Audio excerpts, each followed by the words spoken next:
문재인 대통령과 여야 4당 대표가 오늘 국회에서 만나 코로나19 대책을 논의했습니다. 코로나 확산 방지를 위해 초당적으로 협력하기로 했습니다. 더불어민주당은 오늘 저녁 2차 경선 결과를 발표하고 미래통합당은 어제 태영호 전 북한공사 등 14개 지역에 대한 공천자를 확정했습니다.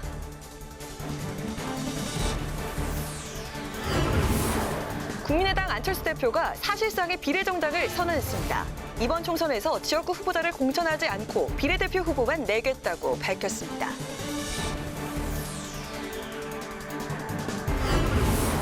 한 주간 있었던 정치권 이슈를 분석하고 토론해보는 맞짱 토론. 오늘은 현 정부의 코로나19 대응 평가와 함께 조정이 불가피해진 여야의 총선 전략에 대해 짚어봅니다.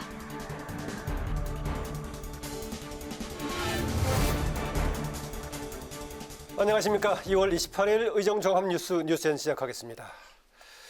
네, 오늘 국회 사랑제에서 문재인 대통령과 여야 4당 대표가 회동을 가졌습니다. 코로나19 사태가 심각해지면서 재정 투입을 비롯한 특단의 대책이 필요하다는 의견이 오갔는데요. 자세한 소식 취재기자 연결해서 알아보겠습니다. 지금 사랑제에 나가 있는 김영 기자. 네, 오늘 회동에서 합의된 결과가 나왔습니까? 네, 저는 지금 국회 사랑제에 나와 있습니다.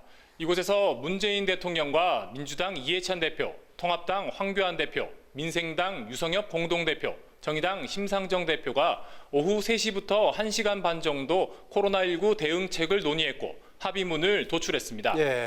가장 눈에 띄는 부분은 추가 경정 예산 편성입니다. 국회와 정부는 신속한 추경을 위해 서로 협력하기로 했고 추경을 코로나19 방역체계 분야와 민생 피해 복구에 집중 투입하기로 했습니다.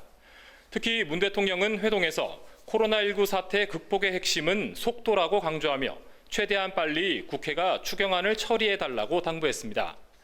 추경 규모는 홍남기 경제부총리가 밝힌 대로 지난 메르스 사태 때 편성했던 6조 2천억 원 규모 이상이 될 것으로 보이고 다음 주 국회에 제출될 예정입니다.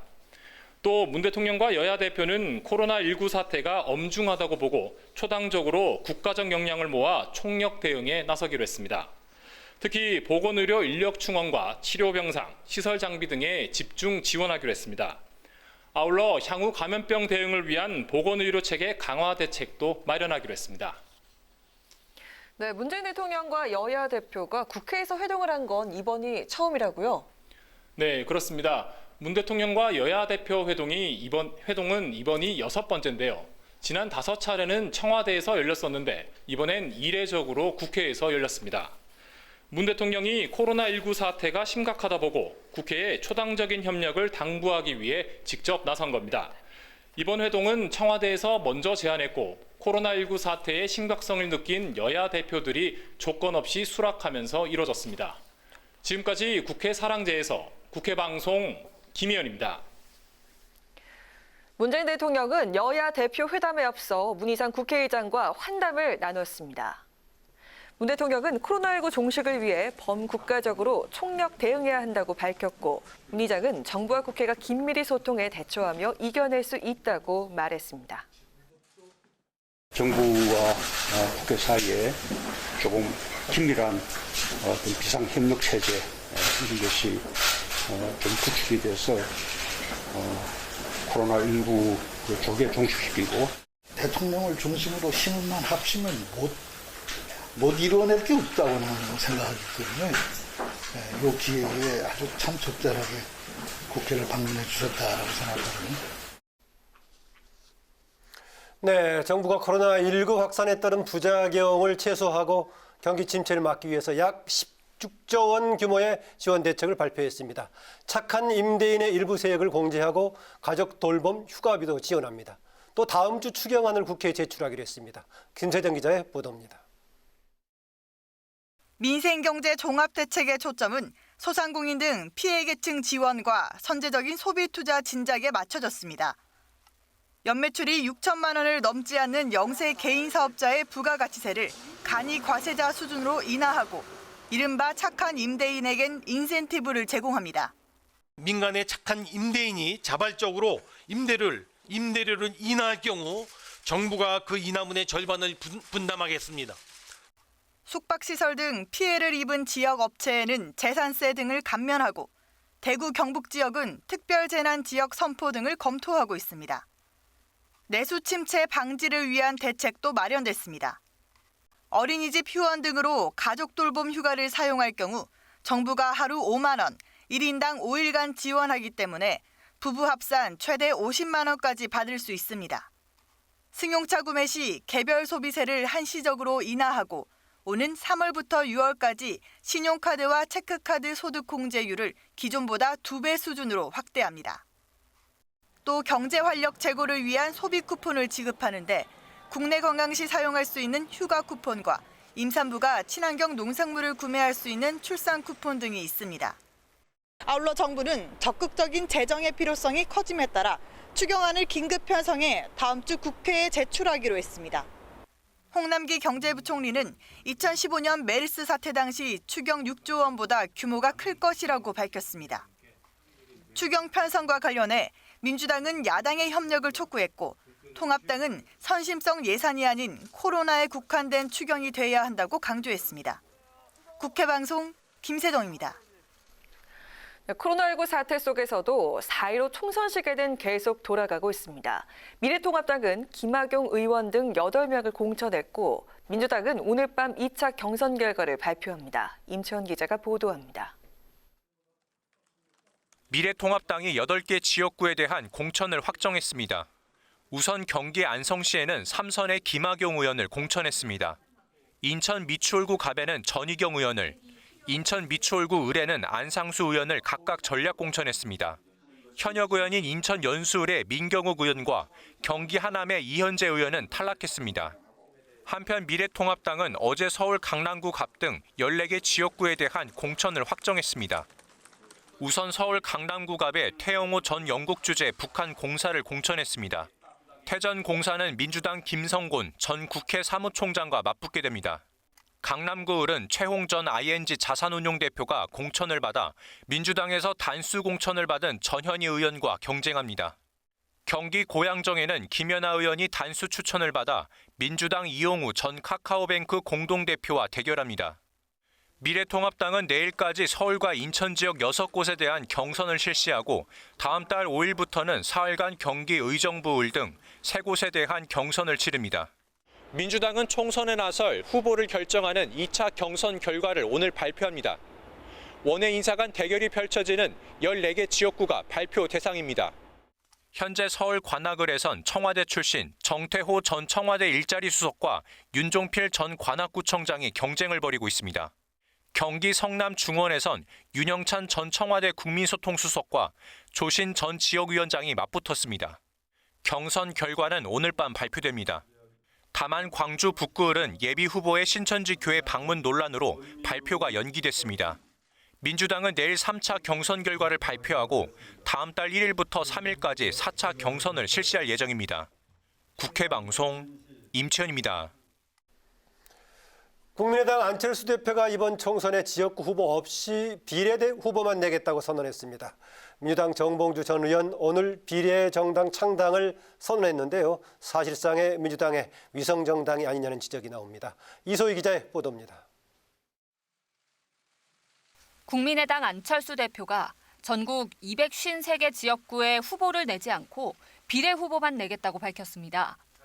그러면서 문재인 정권의 심판이 자신의 복귀 목표 중에 하나라며 지역구는 야권 후보를 뽑아달라고 강조하기도 했습니다.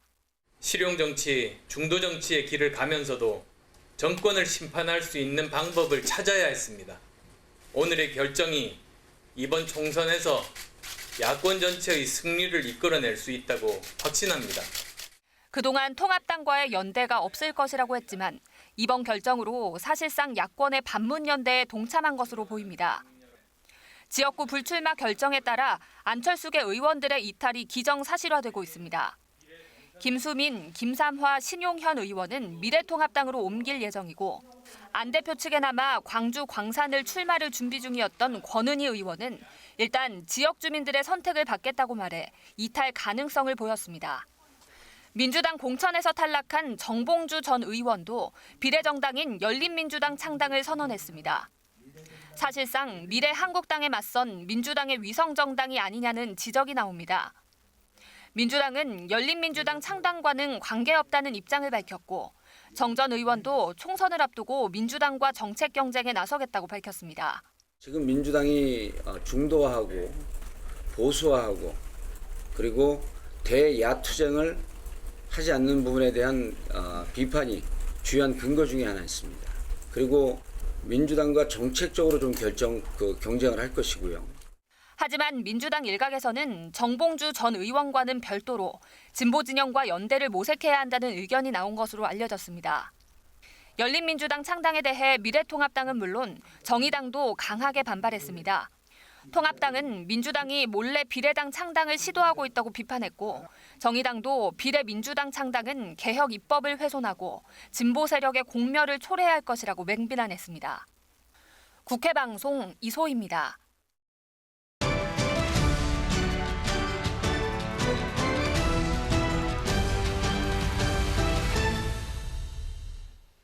네, 이슈 분석 박지영, 안도영 기자 어서 오세요.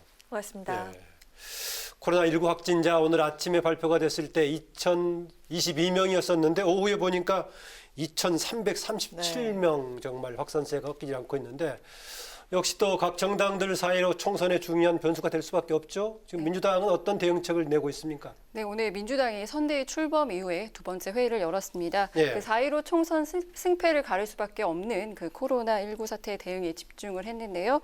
그 상임 선대위원장인 이해찬 대표는 임대료 인하, 조세 감면 등의 지원 방안과 함께 대구, 경북 등 피해 지역에 대한 집중 지원책을 마련하겠다고 밝혔고요. 예. 아울러 사각지대의 방역 대원과 헌혈 캠페인, 돌봄 봉사 등 이런 작은 부분부터 민주당이 챙기겠다고 강조를 했습니다. 또 총선 예비 후보들에겐 그 코로나19 극복 우선 선거 운동을 해달라고 당부를 했고요. 예. 민주당은 코로나19가 완화될 때까지 매주 월요일과 금요일에는 그 재난안전대책위원회를 그리고 매주 수요일에는 그런 당정청 협의를 통해서 사태 극복에 힘을 쏟겠다는 계획입니다. 네, 한도영 기자, 황교안 대표는 종로의 한 병원을 방문했다고요? 네, 그렇습니다. 그 통합당의 그 우한 코로나19 대책위원회 위원들과 함께 서울 종로구에 있는 서울대병원을 방문했습니다. 황 대표는 정부 대처가 한 발씩 늦어 지역사회 감염이 현실화됐다고 비판하고 지금이라도 다른 나라, 즉 중국 눈치를 보지 말아야 한다고 다시 한번 강조했습니다. 또 의료진들의 헌신이 국민에게 감동을 주고 있다고 격려했습니다. 황 대표의 말 들어보시죠. 목숨을 걸고 헌신하는 의료인 여러분들의 안전과 보호를 결코 소홀히 하지 않겠습니다. 또한 치료와 방역에 전념할 수 있도록 우리가 할 수 있는 모든 지원을 다하겠다는 말씀을 드립니다. 예, 박지영 기자, 민주당 엊그제 그 1차 이번에 경선 결과 발표했는데 이해할 수 없다라고 문제 제기한 사람들도 있었던 것 같은데 오늘 재심 신청 오늘 마감했는데 전체적인 분위기 어떻습니까? 네, 오늘 그 1차 경선에 대한 재심 신청 마감일입니다. 그 이해찬 대표 그 공천 심사가 시작되기 전에 그 누구도 이의 제기할 수 없는 투명한 공천하겠다, 공정한 공천하겠다 이렇게 강조했었는데 네. 열어보니까 좀 이의 제기가 잇따르고 있습니다. 아, 잇따르고 있습니까? 네, 예. 경선에서 탈락한 예비 후보들이 그 경선 결과에 불복하면서 그 재심을 청구하는 등 잡음이 일고 있는 건데요. 그 1차 경선 결과 그 아시다시피 중진 의원 대거 탈락했었는데요. 그랬죠, 예. 그 6선의 이석현, 그 5선의 이종걸, 3선의 심재권 의원 등은 경선 결과에 승복하겠다고 밝힌 반면에 그 3선의 유승 의원은 어제 그 왜곡된 결과가 나왔다면서 재심을 청구한 상태입니다. 예. 이 밖에도 경선 그 3파전이 치러졌던 경남 거제 지역의 그 이기우, 백순환 예비 후보, 진주갑의 갈상돈 예비 후보 등도 재심을 신청한 것으로 전해졌습니다. 예. 그 민주당 당원 당규에 따르면 후보자는 경선 결과 발표 시점으로부터 48시간 이내에 재심을 신청을 할 수가 있고요. 예. 이 제기한 내용이 만약에 받아들여진다면 그 후보자 교체나 또 재경선의 실시 등이 이루어지게 됩니다. 네, 그런데 이해찬 대표는 1차 공천 결과에 대해서 시스템 공천으로 질서 있는 혁신을 보여줬다 이렇게 자평을 했어요. 네, 그 이해찬 대표의 발언, 그 1차 경선 탈락한 일부 중진 의원들이 반발하는 가운데 나온 겁니다. 네. 그 시스템 공천의 공정성을 강조하는 건데요. 그 이 대표 그 억지 혁신이 아니라 당원과 국민의 뜻에 따라 교체가 자연스럽게 이루어진 것이라고 밝혔고요. 그 1년 전 총선 공천 룰을 확정해서 투명하고 공정한 경쟁 구도를 만들었기 때문이라고 덧붙였습니다. 관련 발언 들어보시죠. 1차 경선 결과는 공정한 시스템 공천에 따른 질서 있는 혁신을 보여주었다고 생각합니다. 지금 민주당은 상향식 공천이라는 민주주의 원칙에 가장 충실한 것이 가장 혁신적이고 가장 역동적인 것을 실천적으로 증명하고 있습니다. 네, 이해찬 대표 본인은 지난 20대 총선에서 이제 컷오프 돼가지고 무소속으로 출마해서 당선돼서 당에 입당을 했는데요. 이제 당사자가 주도하는 공천 최종적으로 어떻게 평가가 될지 좀 봐야겠습니다. 한도영 기자, 미래통합당이 이제 추가 공천 신청자를 공모하는데 지역들이 어디인가요? 네, 내일까지 이틀간 이제 서울, 부산, 경북 그리고 이제 대구, 강원 등 전국의 주요 지역구에서 추가 공모를 진행합니다. 예. 네, 서울에선 중구 성동갑, 동대문을, 중랑갑, 중랑을, 노원을, 마포을, 양천갑, 강서병, 영등포갑, 동작갑, 송파을, 강동을 이렇게 12곳 선거구가 대상이고요. 서울은 12곳이네요. 그러니까요. 네, 그렇습니다. 예. 그리고 부산은 서구, 동구와 동래구 2곳, 대구는 달서병, 경북은 안동, 구미을, 영주, 문경, 예천 등 3곳, 강원은 태백, 횡성, 영월, 평창, 정선 등이 포함됐습니다. 또 통합당은 또 내일까지 서울 3곳, 인천 3곳 등 총 6곳에서 총선 후보 선출을 위한 1차 경선을 병행합니다. 예. 그런데 미래통합당은 대구, 경북 지역을 제외하면 이 모든 지역 신천자 면접을 모두 마친 상황이라고 들었는데 이렇게 추가로 후보자를 모집하는 이유는 뭔가요? 예, 결국은 이제 경쟁력 확보와 그리고 이제 안철수계 사람들에 대한 문호 개방 이 두 가지로 요약할 수 있을 것 같습니다. 새로 가담한 이제 세력도 있으니까요. 네, 그렇습니다. 이번에 서울과 경기에서 추가로 모집하는 이 지역구는 대부분 민주당 의원의 지역구입니다. 승리를 위해서는 이제 강력한 후보자가 필요한데 아직 그런 사람들을 찾지 못했다고 볼 수 있겠고요. 네. 또 한편으로는 안철수계 사람들에 대해서 보내는 신호입니다. 현재 안철수계 의원 중 신용현, 김삼화, 김수민 의원이 미래통합당 입당을 심각하게 저울질하고 있고 또 일부는 거의 확정 직전 단계에 이른 것으로 알려졌는데요. 추가 공천 신청을 받는 이 이틀 동안 입당 결정을 서두르라는 그런 신호로도 읽을 수 있겠습니다. 네, 한 기자 아까 그 서울에 12곳 얘기했는데 거기에 송파을이 포함되어 있어요? 네, 그렇습니다. 네, 송파을은 그동안에 지난번 보궐선거 때 출마도 했었고 지역위원장을 맡았던 배현진 전 아나운서가 공천을 신청했던 곳 아닌가요? 네, 맞습니다. 그래서 일각에서는 배현진 전 아나운서에 대해서 사실상 공천 배제 수순을 밟는 게 아니냐는 그런 관측이 나오고 있습니다. 네, 배 전 아나운서는 홍준표 전 자유한국당 대표가 직접 영입한 인사인데요. 그랬죠, 예. 네, 홍 전 대표는 오늘 자신의 SNS에서 배 전 아나운서를 공천 배제하면 당이 소중한 젊은 인재를 잃을 것이라면서 다시 한번 잘 살펴달라고 당부했습니다. 네. 다만 이 글은 지금은 삭제된 상태입니다. 네, 그런데 미래통합당이 김종인 전 민주당 비대위원장을 선대위원장으로 영입할 거란 관측이 계속 나왔었는데 최근엔 기류 변화가 감지가 된다고요? 네, 그렇습니다. 중도층 표심을 잡기 위해서 미래통합당이 이제 김종인을 영입할 것이라는 관측 계속해서 반복해서 나오고 있는데요. 네. 지금까지 김종인 전 민주당 비대위원장은 그럴 여유가 없다는 등 다소 부정적인 태도를 보여왔습니다. 네. 그런데 어제죠. 김종인 전 비대위원장이 한 언론사 인터뷰에서 연락이 오면 만나보겠다. 그리고 만나고 나서 판단하겠다고 말했습니다. 여기에 황교안 대표 역시 일정을 조정 중이라면서 김 전 비대위원장과 이야기해 보겠다고 밝힌 것으로 전해졌습니다. 며칠 사이에 상당히 분위기가 바뀐 것인데요. 통합당 가능성이 커지고 있다고 해석할 수 있겠습니다. 네, 그러니까 그 기류 변화가 전에는 가능성이 없는 쪽에서 혹시 생길지도 모르겠다, 비대위원장 갈지도 모르겠다 이런 기류 변화를 얘기하는 거죠. 네. 네, 박지영 기자. 민주당 비례정당 만드니 많이 가능성이 계속 커졌는데 지난 26일에 이른바 중요한 인사들, 당의 중요한 인사들이 모여서 회동 가져가지고 비례정당 관련 논의해가지고 계속 이제 관련 보도가 나오고 있어요. 민주당의 당의 공식 입장은 어떤가요? 네, 결론부터 말씀드리면 계속 같습니다. 민주당 비례정당 창당 가능성 계속해서 부인하고 있습니다. 네. 그 이인영 원내대표는 우리가 직접 창당을 해서 대응하는 것은 가능하지도 않고 그런 논의를 한 적 없다고 밝혔고요. 윤호중 사무총장도 당의 공식 입장은 비례민주당을 만드는 일에 동의하지 않는 것이라고 이렇게 말했습니다. 네.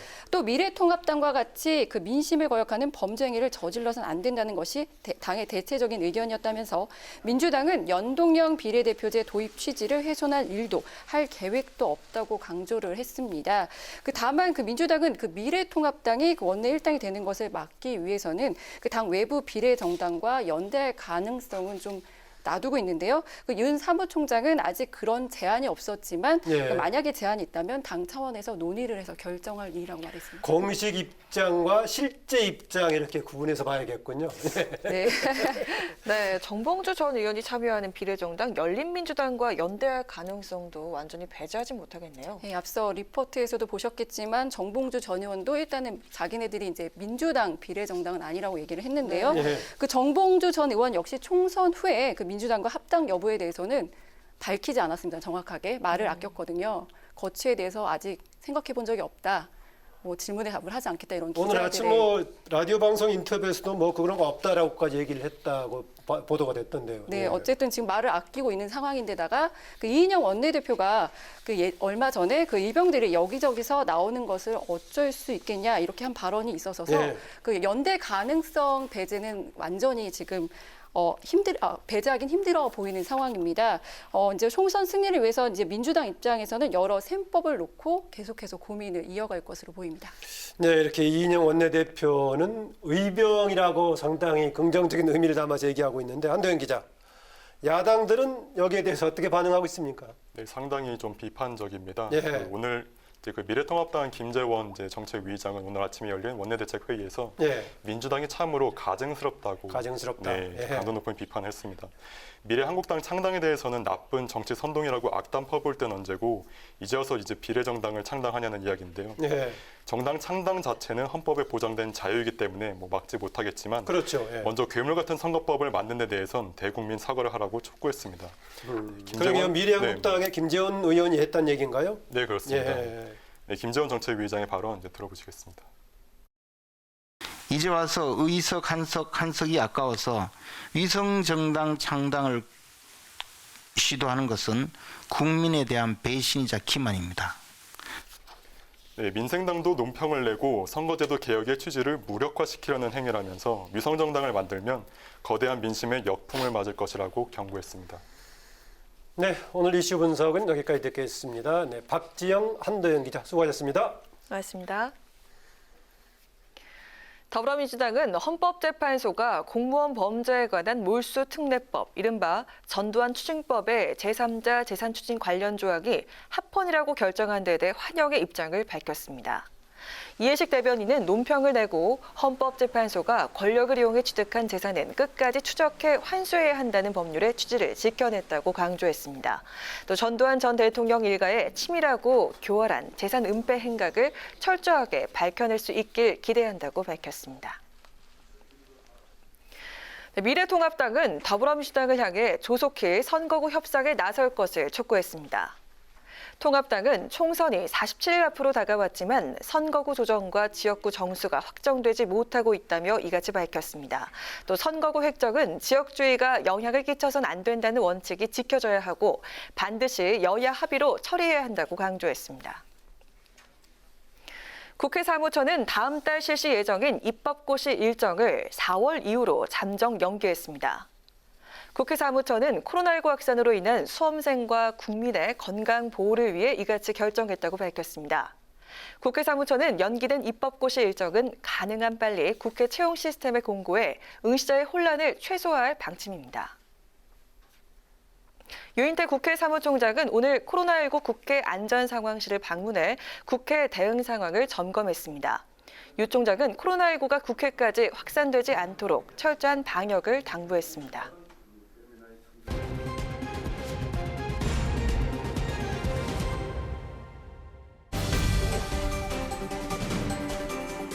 오늘의 정치 키워드 탑3 시간입니다. 2월 28일 정치면을 장식한 뉴스는 무엇이었는지 첫 번째 키워드부터 만나보시죠.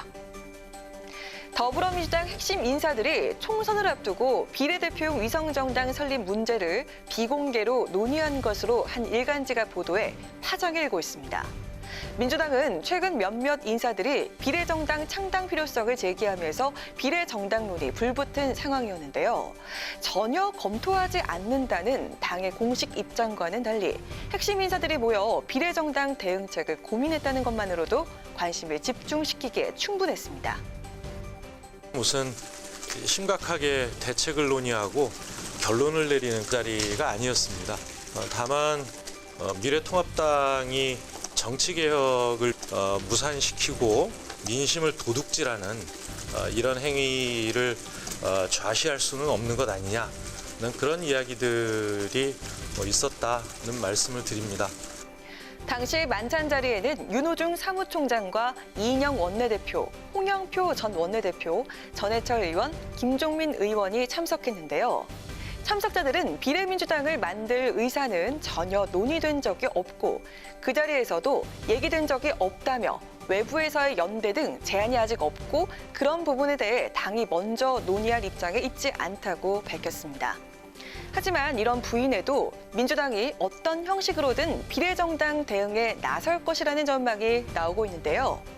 위기감이 고조될수록 실제 움직임이 시작될 가능성이 크다는 분석이 나오고 있습니다. 통합당의 위성정당인 미래한국당을 향해서 꼼수정당이라고 비판해온 민주당으로서는 현 상황을 그대로 방치했다가는 총선에서 불리해질 가능성이 크고 그렇다고 이제 와서 위성정당 창당을 하자니 뚜렷한 명분이 부족한 상황인데요.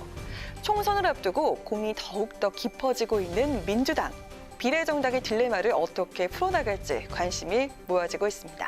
이어서 오늘의 두 번째 정치 키워드입니다.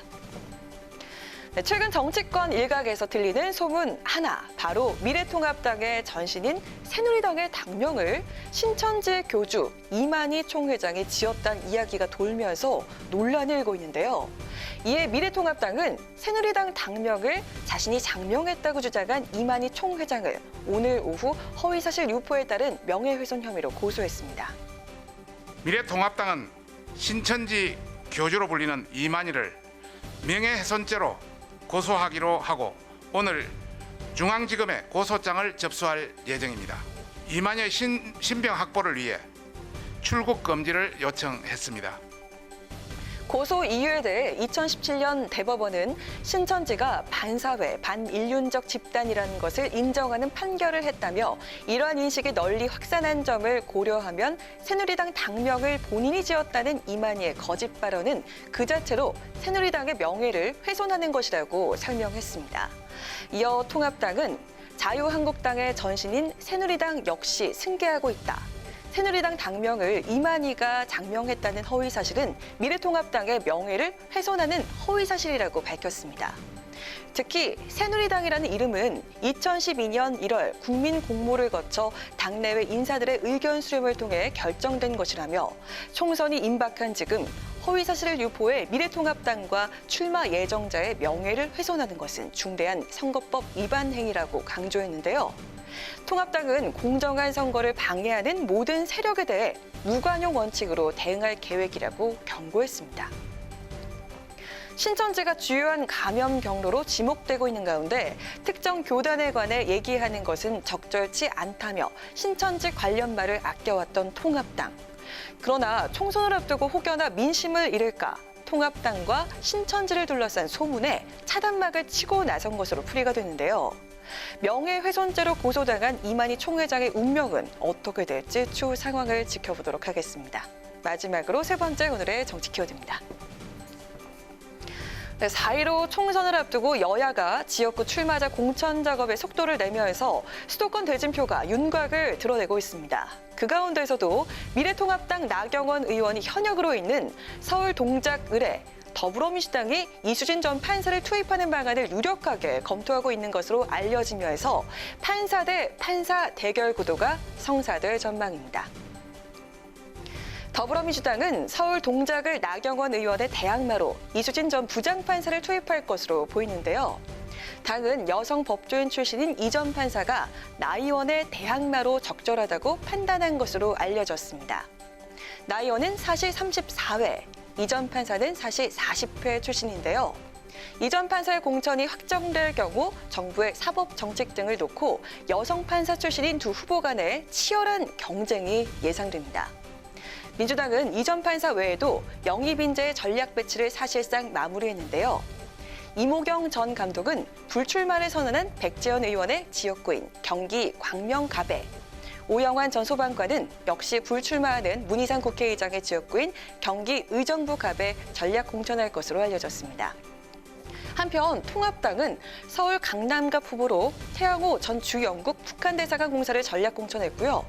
옛 안철수계인 김근식 경남대 교수를 서울 송파구 병해, 청와대 유재수 감찰 무마 의혹을 폭로한 김태우 전 검찰수사관은 서울 강서을에 전략 공천했습니다. 더불어민주당과 미래통합당 모두 영입 인재들을 수도권 지역에 전진 배치하는 등 전열을 가다듬고 있는데요. 여야가 공을 들여 영입한 인물들은 이번 총선에서 새로운 바람을 불러일으킬 수 있을지, 또 유권자의 선택을 받는 후보는 누가 될지 끝까지 지켜보도록 하겠습니다.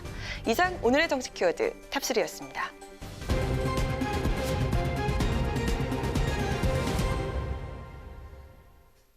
네, 이번 순서는 한 주간의 정치권 이슈에 대해서 뜨겁게 토론해보는 뉴스엔의 맞짱 토론입니다.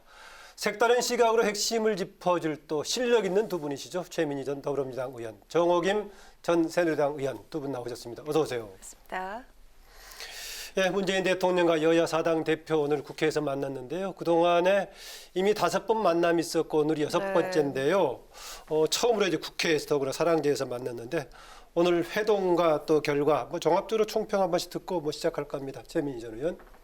일단 저런 만남이 국민들께 안심하는 메시지가 되는 거죠. 그리고 다소 몇 가지 점에서 이견이 있다고 하더라도 예를 들면 추경 편성이라든지 그리고 그 추경이 정확하게 코로나 대응으로만 쓰여야 한다는 등, 그리고 적극적으로 코로나에 함께 대응한다. 이게 공동으로 국난을 극복한다. 이거를 합의하는 모습 자체가 오랜만에 정치권이 국민들께 좀 좋은 메시지를 보내준 것으로 봅니다. 예. 이런 만남은 자주 있었으면 좋겠어요. 정치에 대해서 이런 것이 바로 정치다라는 것을 평가해 줄 만한 모임이었다. 이런 얘기네요. 네. 예. 네, 저도 긍정적으로 생각하고요. 그런데 이게 그 긍정적인 메시지였다라는 차원에서의 그 회동이라고 하기에는 지금 사안과 시국이 너무 엄중하다라는 것이죠.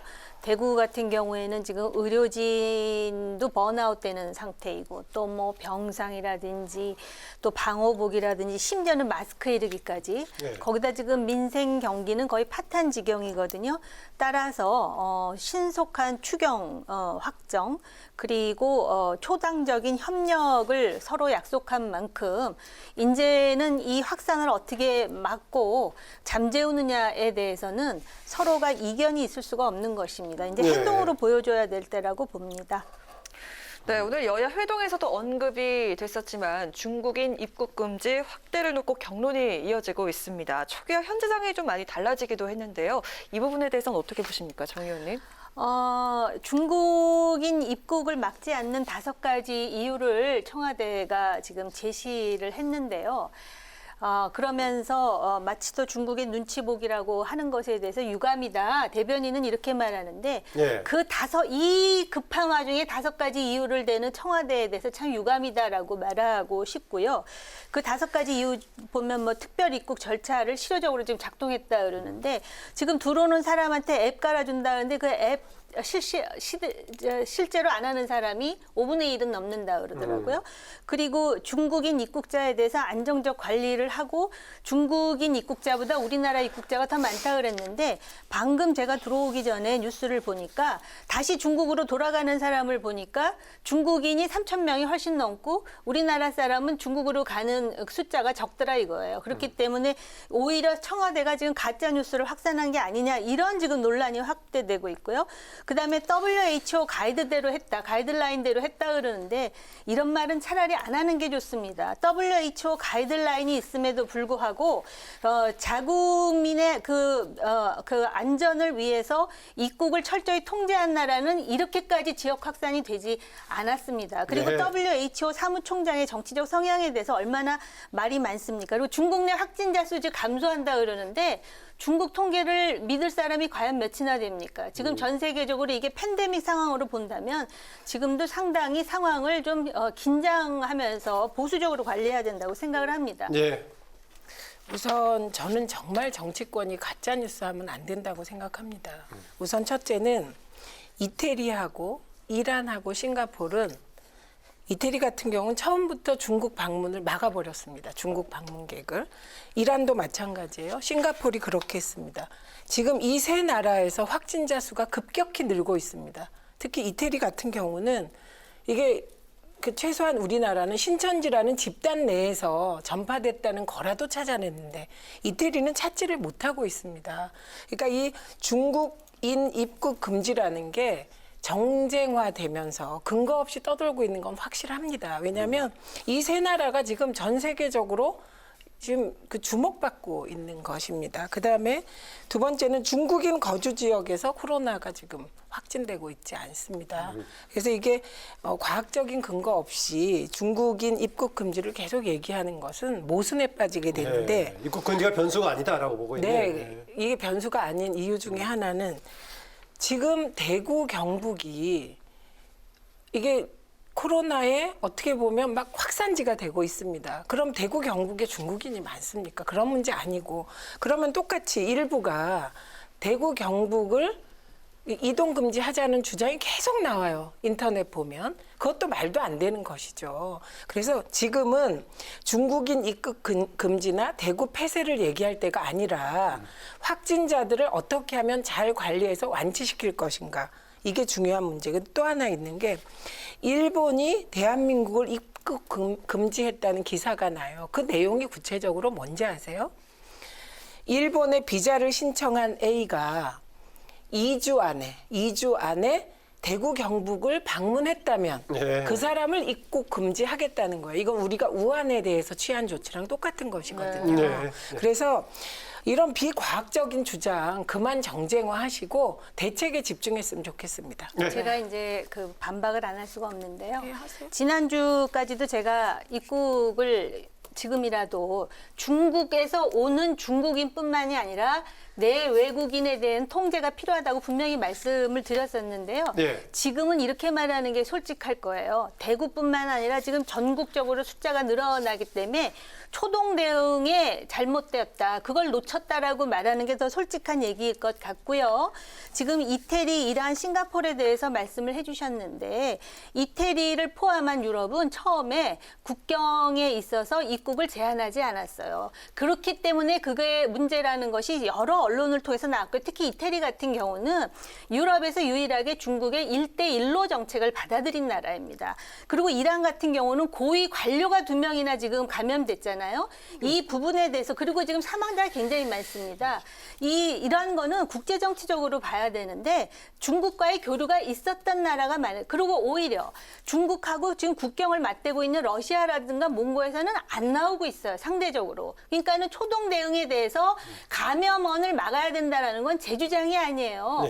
이 방역 전문가들의 얘기였는데 그걸 지금 놓쳤다는 걸 말씀을 드리는 거고요. 싱가포르 말씀 잘하셨어요. 싱가포르에는 중국계가 70%나 되고 초기에 우리보다 더 심각한 상황이었는데 싱가포르의 그 리 총리가 너무나 솔직한 전공법을 택하는 거예요. 이제 솔직히 말해서 지금 사망자가 나왔습니다. 더 이상 막지 못합니다. 그러나 우리 한번 힘을 합쳐서 이 확산을 막아봅시다 이렇게 얘기하고요. 그다음에 이 병의 특징이 뭔지 아십니까?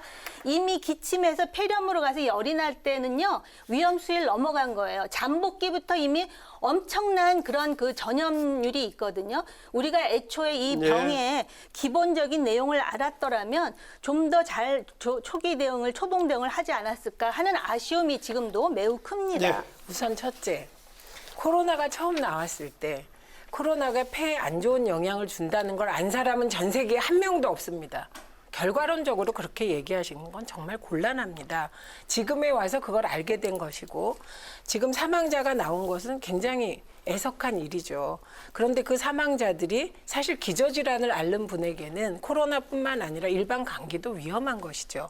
그래서 사망자에 대해서는 정확히 봐야 되고 사망자의 다수가 대남병원에서 나왔습니다. 그것도 오랫동안 병을 앓고 있는 분들. 그러니까 그걸 지나치게 일반화시키는 거는 공포감만 조성할 뿐이다. 이 말씀 드리고요. 유럽은 나라마다 국경이 다 붙어 있죠. 사실 우리나라가 독특한 케이스죠. 삼면이 바다로 둘러싸여 있고 북한과만 대륙이 맞닿아 있잖아요. 네. 그런데 그런 일반적인 얘기를 할 게 아니라 이태리는 처음부터 중국의 항공로를 막아버렸습니다. 중국인 입국을 금지했어요. 그런데 지금 이태리에서 확산이 확 되고 있어서 지금 골치다. 그리고 또 전문가들이 다 중국인 입국 금지를 하라고 했다는 것처럼 말씀하시는데 아닙니다. 질본에도 지금 전문가들이 다 들어가 있어요. 그분들이 이 대책의 중심을 짰고 제가 기억하는 한 최대집 네. 회장을 비롯한 의협에서 그랬죠. 그래서 이 문제는 저는 실효성 없는 국경 폐쇄나 중국인 입국 금지를 지금 얘기하는 건 정쟁일 뿐이다. 이렇게 알겠습니다. 생각합니다. 여기까지 하시고요. 아니요, 제가 근데 10초는 말씀드려야 되겠어요. 저도 또 해야 돼요. 10초 씩만 하세요. 질병관리본부장이 애초에 감염원을 막는 게 전문가들로서는 그게 가장 그 효율적인 방법인데 정부의 이런 대책하면서 이미 답변을 한 바 있고요. 네. 이 병의 이름이 애초에 뭐였습니까? 우한 폐렴이었습니다. 중국에서 11월부터 이상한 계질이 도는데 갑자기 목이 아프고 열이 나고 폐렴으로 가서 치사율이 자꾸 올라가는데 이게 문제다로부터 시작이 된 거예요. 그리고 이 대구 신천지 이 부분을 네, 보면은 거기까지 하시고요. 실제로 이 사람들이 중국에 가서 지금 포교를 했는지 중국하고 어떤 왕래가 있었는지 이런 부분이 아직 밝혀지질 않았는데 그거 찾아내야 됩니다. 네. 이렇게 된 거죠. 그러니까 지금 아까 말씀하셨을 때 초동대초 실패 안 했죠. 사실은 신천지 신자들이 거짓말 안 했으면 이렇게 오질 않습니다.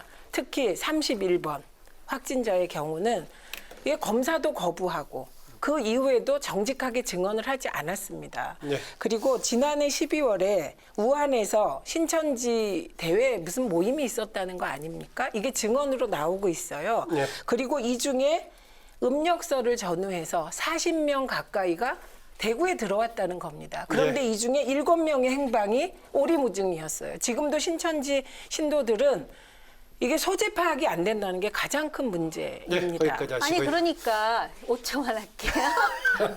그러니까 바로 이 사람들이 춘절을 기해서 굉장히 대거 들어와서 대구 40명 얘기를 하셨는데 다른 나라와 비슷한 시기에 중국에서 들어오는 사람들의 입국을 통제했다면 예. 신천지도 통제가 가능했을 수 있다. 그런 면에서 초동 대처를 얘기하는 그게 거예요. 말이 됩니까? 그리고 우리가 이런 국민을 얘기를 하면 막으라는 게 할수록 아마 지금 보는 시청자들은 되게 한심하다고 생각할 것 같아요. 그런 말씀 마시고요. 뭐 계속 하십시오. 생각해 보십시오. 네. 대한민국 국민이 들어온 거예요. 우리는 심지어 우한에 특별기를 띄워서 그분들을 네. 모셔왔습니다. 좋습니다. 그런데 대한민국 국민이 그 당시에 열 감지해봤을 때 아무 문제가 없는데 막는다는 게 말이 됩니까 네, 지금? 여기까지 하시고요. 제가 오늘 그 시작할 때 뉴스엔의 맞짱 토론 시작하면서 색다른 시각으로 핵심을 짚어줄 그러면서 실력 있는 두 분이다. 제가 이렇게 얘기했는데 시청자 여러분 보시다시피 그렇게 색다른 시각으로 핵심을 짚으면서 실력 발휘를 지금 해주고 계십니다. 지금 이제 중국 관련 이제 출입 금지 관련 입국 금지 관련 얘기를 지금 경론을 벌였는데요. 청와대 홈페이지에 이런 영향이 있나 모르겠지만은 문재인 대통령의 탄핵을 촉구하는 청원 지금 120몇으로 늘고 있고 그다음에 대통령을 응원하는 청원입니다. 정옥 의원님. 보통 때 보면은 문재인 정부를 지지하는 쪽이 사이버상에 항상 상당히 우위를 점하는데 이 상황은 아직은 탄핵 쪽이 좀 수가 앞서가는 쪽입니다. 어떤 걸 반영한 것일까요? 네, 이거 탄핵도 그렇고 또 응원하는 쪽에 그 청원을 한 사람들이 누구냐. 네. 조선족들이 대대적으로 한 게 아니냐. 별별 소문과 논란이 많은데요. 저는 솔직히 이런 상황에 대해서 대한민국의 국민으로서 바람직하지 못하다고 생각하는 사람이에요. 아하. 우리가 탄핵이라는 걸 한번 겪어보지 않았습니까? 그러다 보니까 지금 여러 가지 아까 초동대처도 말씀드렸지만 그 외에도 국민들의 어떤 불만이 누적되어 있었겠죠. 경제도 그렇죠.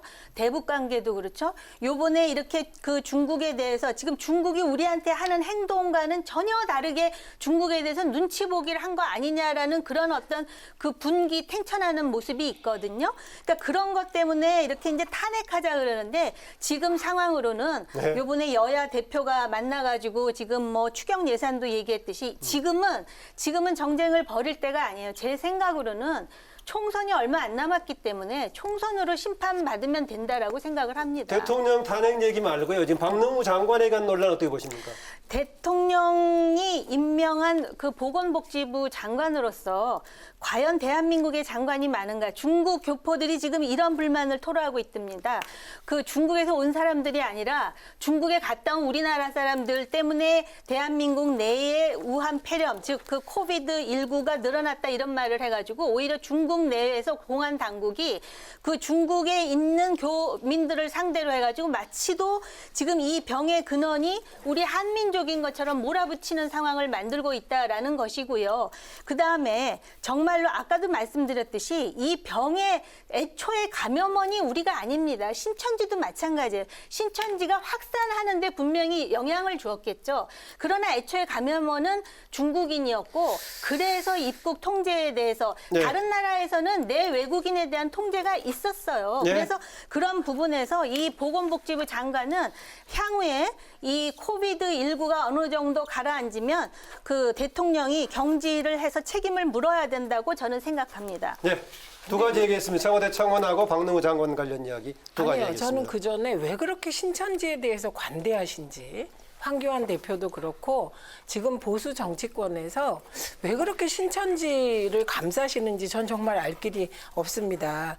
신천지가 문제가 되는 것은 누가 신천지가 이 바이러스를 만들어서 퍼뜨렸다고 합니까? 그게 아니라 이분들이 우한에 갔다 왔으면 정직하게 고백을 해야 되고 내가 신천지면 고백을 해야 되는데 공무원이 신천지 신도예요, 대구에서. 그것도 보건당국에 해당 전염병 담당 팀장이 신천지 신자였는데 감염됐잖아요. 감염되고 나니까 나 신천지였다. 지금 이런 행태 때문에 얼마나 문제가 되고 있습니까? 그러니까 이거는 심지어 일각에서 이 사람들은 의도적으로 확산을 시키려고 하나? 이런 의심까지 받는 이런 신천지 집단을 왜 그렇게 황교안 대표부터 그 문제를 정확하게 신천지에 대해서 지적 안 하시는지 예. 저는 그게 너무나 궁금합니다. 그다음에 또 하나는 탄핵 관련해서 응원 관련해서 보면 왜 숫자가 차이 나냐면요. 이 응원 관련한 청원은 이제 3일째 들어왔습니다. 그래서 90만이에요. 탄핵 관련한 건 2월 초에 시작이 됐습니다. 기간이 훨씬 길군요. 그래서 예. 130만 대 지금 좀 아까 100만 돌파했더라고요. 응원이. 그러니까 3일 만에 100만 된 겁니다. 근데 이거는 그냥 여론의 흐름으로 저는 봅니다. 이걸 가지고 뭐 정치권이 받아서 글쎄, 왈가왈부할 일은 아니다라고 생각합니다. 네, 총선 근데 관련 이 신천지와 관련해 가지고는 제가 지금 저한테 말씀 안 끝나셨으면 계속 하시고 제가 반박하겠습니다. 네, 신천지에 대해서 반박하시게요? 네. 지금 좀 아까 그 미통당의 어떤 분들이 신천지를 명예훼손으로 고발했잖아요. 네, 박성정 의원 등이 했습니다. 네, 그런데 그 명예훼손이라는 게 뭘 고발했는지 이해할 길이 없습니다. 왜냐하면 박근혜 대통령이 이만희 교주에게 무슨 뭐 상을 줬다 그래서 그게 돌아다닙니다. 그게 가짜다 아니다만 말씀하시면 돼요. 예, 그게. 네.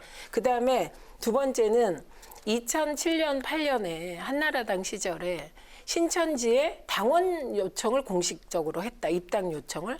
이게 사실인지 아닌지만 밝히시면 돼요. 그리고 이만희 교주가 지금 자유한국당 전신인 새누리당의 새누리라는 이름이 이게 한자로 하면 신천지거든요.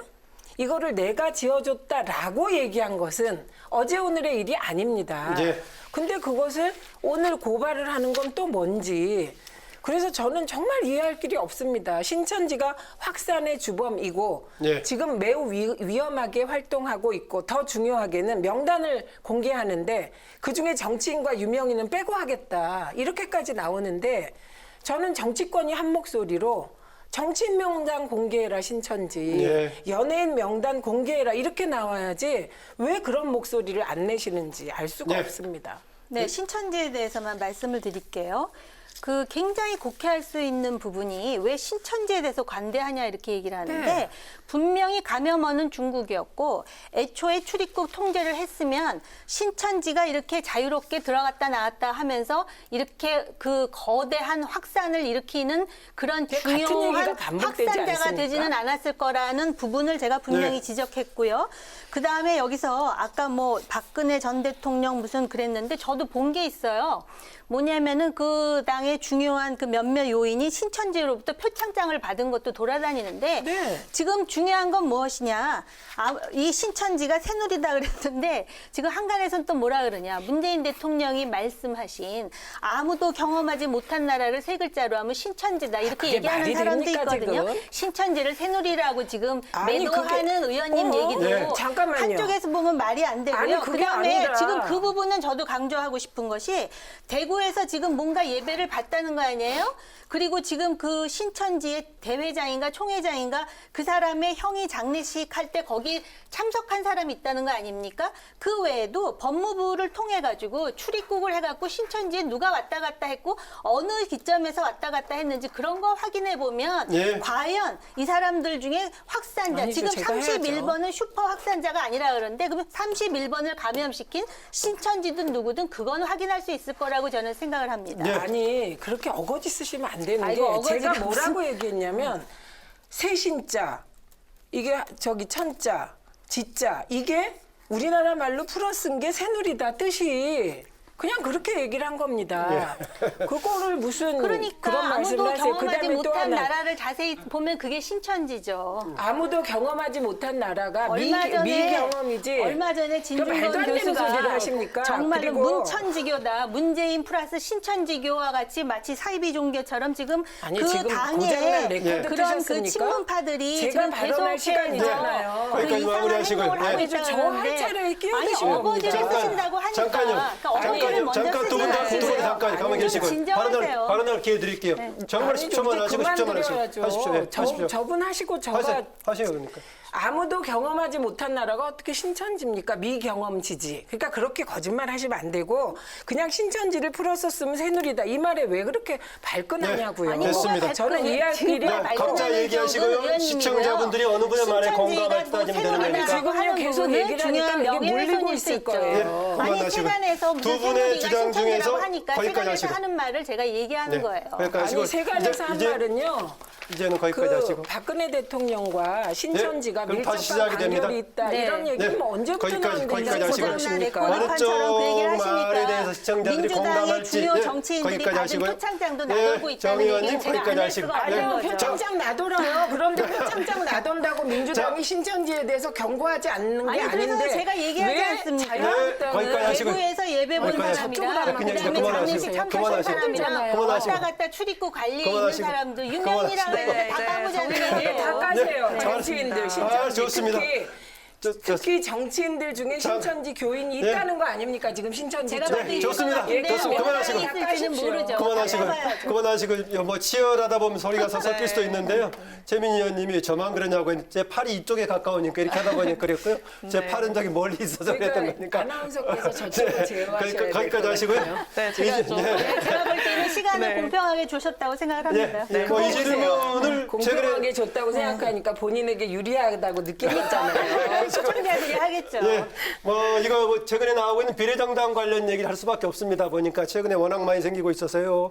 안철수 국민의당 대표도 지금 이제 비례정당만 하기로 얘기를 했었고 지금 네. 그동안의 비례정당에 대해서 강하게 비판했던 민주당도 지난 26일에 주요 인사들이 회동해가지고 지금 안 한다 그랬죠. 예, 그랬는데 당에서 공식적으로 안 한다는 이런 입장을 했는데 최근의 상황 어떻게 보시고 어떻게 하는 게 바람직한지요? 아니, 먼저 하라. 네, 먼저 하시랍니다. 아니 왜 먼저 하시죠 시간을. 아니, 계속 하십시오. 네, 그럴까요? 네. 그 비례 정당에 대해서 지난주인가요? 그 지지난주에 우리 최민희 의원이 한 얘기도 있고.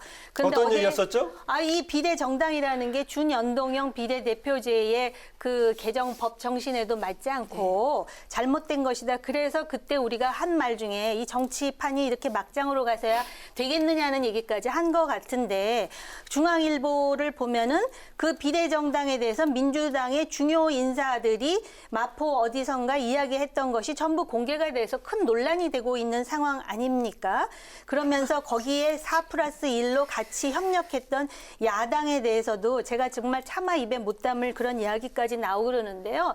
이걸 자세히 크게 보면은 사실 그 준연동형 비례대표제를 할 때 야당인 지금의 통합당이 거세게 반발하면서 소위 패스트 트랙에서 얼마나 많은 그런 상황 사건이 있었습니까? 자기네들한테 불리할 네. 거라고 생각했는데 오히려 지금은 이러한 그 제도가 이 비례 정당을 만들므로써 지금 민주당뿐만 아니라 다른 당도 이런 걸 만든다라는 식으로 해갖고 준연동형 비례대표제의 의미 자체가 네. 퇴색됐다라는 것이죠. 줄여주시고요. 예. 그 우선 중앙일보 보도 정확히 전달해야 됩니다. 그 실세인지 뭔지 어떤 분인지 5명이 모였습니다. 그런데 그분들의 결론은 민주당은 비례민주당을 하면 안 된다였습니다. 그리고 윤호중 총장이 민주당이 독자적으로 비례민주당 하는 건 말이 안 된다, 안 한다. 이렇게 분명히 얘기를 했습니다. 그걸로 끝이고요. 민주당 공식 입장은. 그런데 오늘 나온 흐름은 시민사회 원로들이 나서서 연동형 비례대표제를 과거의 자유한국당, 구자유한국당이 훼손시키고 구새누리 세력, 국정농단 세력이 미래한국당이라는 비례정당 꼼수로 지금 다수당을 차지하려고 하니 네. 우리 시민사회가 보기에는 이건 개혁 세력이 후퇴다. 그래서 민주당, 정의당, 각 정당에게 그렇게 싸우지 말고 비례개혁정당을 만들어서 미래한국당에 대항하라라는 제안을 한 것이죠. 이은영 대표가 얘기하는 의병정당을 얘기하는 겁니까? 그건 모르겠습니다. 왜 이게 의병입니까? 시민사회 원로인데. 예, 그래서 그런 제안을 한 것입니다. 지금 모두에게. 그러니까 이건 민주당과 상관이 없는 거고 네. 이제 앞으로 민주당은 이 제안에 대해서 어떻게 할지를 결정하면 되는 것이죠. 네. 그리고 네. 정봉주 의원은 사실 민주당에 의해서 상처를 크게 받은 분 아닙니까? 그럴 때 다 박수 치셨잖아요. 시민사회 중진 언론들이 하는 것하고 다른 조직이 되는 겁니까? 같은 조직? 다른 거죠, 그분은. 다른 거다. 그래서 본인이 독자적으로 나는 민주당이 마음에 안 들어서 더 센 비례민주당을 만들겠다. 이렇게 나온 거거든요. 네. 네, 그러니까 이건 민주당과는 별개다라고 둘 다 얘기하고 있습니다. 네. 네. 뭐 한 10초씩만 더 발언할 기회를 드리겠습니다. 비례정당 관련해서요. 관련해가지고 어제 뭐 실세인지 아닌지는 모르겠으나 거기 있는 한 사람이 우리도 명분을 만들면 된다라는 말이 떨어지기가 무섭게 지금 뭐 시민사회 원로라 그랬는데요.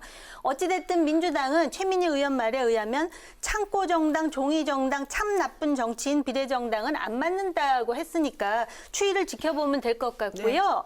제가 어제 그 나왔다는 말 중에서 한 가지 꼭 집어서 말씀드리고 싶은 거는 대통령의 탄핵 가능성에 대해서 실세인지 아닌지는 모르겠으나 그 오인이 언급했다라는 것이에요. 그러니까 지금 상황에 대해서 얼마나 그들도 상황이 그 엄중한 것인가를 그렇게 알고 있으면서 결국은 궁여지책으로 지금 비례정당에 대해서 명분을 만들고 있는 게 아닌가. 시민사회 원로가 어떻게 말했는지 모르지만 여기 민주당까지 포함된다면 결국은 실세인지 아닌지는 모르겠으나 그중 한 사람이 말은 명분을 지금 제공하는 게 아닌가 이런 생각이 듭니다. 못 묻은 개가 못 묻은 게 나무랜다고 이런 상황이 되니까 한국 정치가 퇴행하는 겁니다. 이건 뭐 한국 정치를 늘 퇴행시켜 온 것은 전 보수 정당 쪽이라고 생각을 합니다. 그리고 탄핵이란 말을 공식적으로 공개적으로 가장 비중 있게 한 사람은 심재철 대표죠. 우리가 일당되면 문재인 탄핵 추진하겠다 이렇게 나온 거 아닙니까? 그러면 그게 일개 의원도 아니고 일개 네티즌도 아니고 지금 미래통합당 무시무시한 아주 거대 야당 정당의 원내대표가 얘기한 거를 민주당의 대표성이 있는 분들이 걱정 안 하는 게 비정상인 것이죠. 근데 그 걱정하는 것과 민주당이 독자적으로 비례정당을 만드는 건 별개다. 저는 민주당이 독자적으로 비례민주당 만드는 거 반대합니다. 네. 다음 주까지 주제는 이어질 것 같으니까요. 오늘 토론 계속 다음 주에 이어서 하겠습니다. 지금까지 맞짱 토론 최민희 전 더불어민주당 의원, 정호김 전 새누리당 의원 두 분 고맙습니다. 고맙습니다. 네, 오늘 전국의 흐린 가운데 봄을 재촉하는 비가 내렸는데요. 주말인 내일 낮부터는 기온이 크게 올라서 포근하겠습니다. 다만 맑고 포근한 주말이지만 코로나19가 나날이 확산되는 만큼 손 씻기와 외출 자제 등 예방 수칙을 철저하게 지키셔야겠습니다. 네, 오늘 뉴스에는 여기까지입니다. 국민에게 힘이 되는 국회를 위해서 다음 주에도 뉴스엔 함께하겠습니다. 제작진도 수고하셨고요. 시청자 여러분 고맙습니다. 편안한 주말 보내십시오.